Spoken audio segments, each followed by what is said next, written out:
Hi friends, welcome to Raji's tasty world. ഇന്ന് നമ്മൾ തയ്യാറാക്കുന്നത് വളരെ വ്യത്യസ്തമായിട്ടുള്ള ഒരു സ്നാക്ക് റെസിപ്പിയാണ്. സ്നോ ബോൾസിൻ്റെ റെസിപ്പിയാണ് ഇന്ന് നമ്മൾ തയ്യാറാക്കുന്നത്. വളരെ ടേസ്റ്റി ആയിട്ടുള്ള ഒരു സ്നാക്കാണ് കേട്ടോ ഇത്. പുറമേ നല്ല ക്രിസ്പിയും അകം നല്ല സോഫ്റ്റുമായിട്ടുള്ള ഒരു സ്നാക്കാണ് കേട്ടോ. ഇത് കണ്ടോ. സ്നോബോൾ തയ്യാറാക്കാനായിട്ട് ഞാനിവിടെ 1 കപ്പ് മൈദയാണ് എടുത്തിരിക്കുന്നത്. ഇത് ഏകദേശം ഒരു 250 ഗ്രാം ഉണ്ടാവും.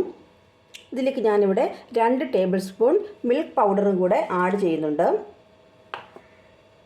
ഇനി ഞാൻ ഇതിലേക്ക് ചേർത്ത് കൊടുക്കാൻ പോകുന്നത് ഒരു 3 ടേബിൾ സ്പൂൺ ഷുഗറാണ്. മധുരത്തിനനുസരിച്ച് നമുക്ക് ഷുഗറിൻ്റെ അളവ് കൂട്ടുകയോ കുറയ്ക്കുകയോ ഒക്കെ ചെയ്യാവുന്നതാണ്. ഞാനിപ്പോൾ ഏകദേശം ഒരു 3 ടേബിൾ സ്പൂൺ ഷുഗർ ചേർക്കുന്നുണ്ട്. ഇനി ഞാൻ ചേർത്ത് കൊടുക്കുന്നത് 1 ടീസ്പൂൺ ആക്റ്റീവ് ഈസ്റ്റാണ്. നമ്മുടെ ഇൻഗ്രീഡിയൻസ് എല്ലാം നമുക്ക് നന്നായിട്ടൊന്ന് മിക്സാക്കി കൊടുക്കാം. ഒരു ഫോർക്ക് വെച്ച് നന്നായിട്ടൊന്ന് മിക്സാക്കാം. ഒരു 1/4 ടീസ്പൂൺ വാനില എസൻസ് കൂടി നമുക്ക് ഇതിലേക്ക് ഒഴിച്ച് കൊടുക്കാം. ഒരു നുള്ളുപ്പിടാം.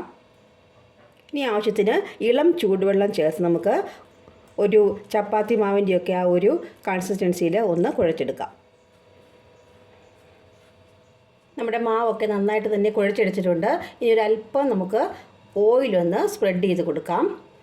മാവ് ഡ്രൈ ആയി പോകാതിരിക്കാൻ വേണ്ടിയിട്ടാണ് കേട്ടോ നമ്മൾ ഓയിൽ സ്പ്രെഡ് ചെയ്ത് കൊടുക്കുന്നത്. ഇനി നമുക്കിതൊന്ന് ഫെർമെൻറ്റ് ചെയ്യാനായിട്ട് വയ്ക്കാം. ഇതാ കണ്ടോ, നമ്മൾ ഫെർമെൻറ്റ് ചെയ്യാൻ വെച്ചിട്ട് ഒരു 2 മണിക്കൂർ കഴിഞ്ഞിട്ടുണ്ട്. മാവൊക്കെ ഡബിൾ സൈസായിട്ട് വന്നിട്ടുണ്ട്. ഇനി നമുക്കിത് ഒന്നും കൂടി ഒന്ന് നന്നായിട്ടൊന്ന് കുഴച്ചെടുക്കാം. ഒരല്പം കൂടെ മൈദ ഒന്ന് സ്പ്രെഡ് ചെയ്തതിന് ശേഷം നമുക്ക് നന്നായിട്ട് വീണ്ടും ഒന്ന് കുഴച്ചെടുക്കാം.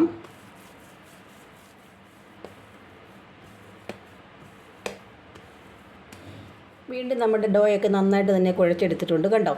ഇനി നമുക്കിത് ചെറിയ ചെറിയ ബോൾസുകളായിട്ടൊന്ന് എടുക്കാം. ചെറിയ ചെറിയ ബോൾസായിട്ട് വേണം നമ്മൾ ഉരുട്ടിയെടുക്കാനായിട്ട്. ഒട്ടും ക്രാക്സ് വീഴാതെ വേണം കേട്ടോ നമ്മളിതൊന്ന് ഉരുട്ടിയെടുക്കാനായിട്ട്. ബോൾസ് എല്ലാം ഇവിടെ റെഡി ആയിട്ടുണ്ട്. ഇനി ഒരു അരമണിക്കൂർ ഇതൊന്ന് റെസ്റ്റ് ചെയ്യാനായിട്ട് വെക്കാം. ഏകദേശം അരമണിക്കൂർ കഴിഞ്ഞിട്ടുണ്ട്. ഇനി നമുക്ക് ഓരോ ബോൾസും നമുക്കൊന്ന് ഫ്രൈ ചെയ്തെടുക്കാം. ഏതെങ്കിലും റിഫൈൻഡ് ഓയിൽ വേണം ഫ്രൈ ചെയ്തെടുക്കാനായിട്ട്. ഓയിൽ നല്ലവണ്ണം ചൂടായിട്ടുണ്ട്. ഇനി നമുക്ക് ഓരോ ബോൾസും ഇട്ട് കൊടുക്കാം. മീഡിയം ഫ്ലെയിമിൽ വെച്ച് വേണം ഫ്രൈ ചെയ്തെടുക്കാൻ.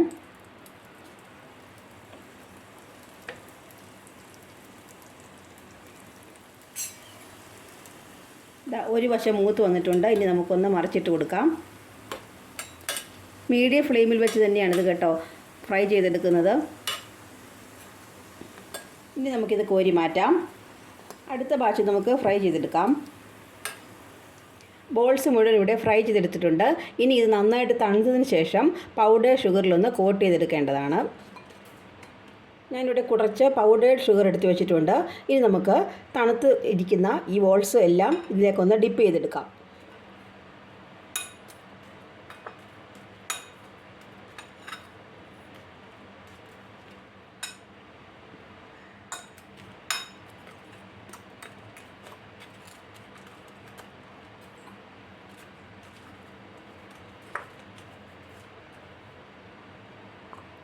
അങ്ങനെ നമ്മുടെ സ്നോബോൾസ് എല്ലാം ഇവിടെ റെഡി ആയിട്ടുണ്ട്.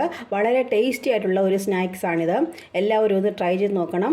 അതുപോലെ തന്നെ നമ്മുടെ ചാനൽ ആദ്യമായിട്ട് കാണുന്നവർ ഒന്ന് സബ്സ്ക്രൈബ് ചെയ്യണം, ഷെയർ ചെയ്യണം, ലൈക്ക് ചെയ്യണം, കമൻറ്റ് ചെയ്യണം. താങ്ക്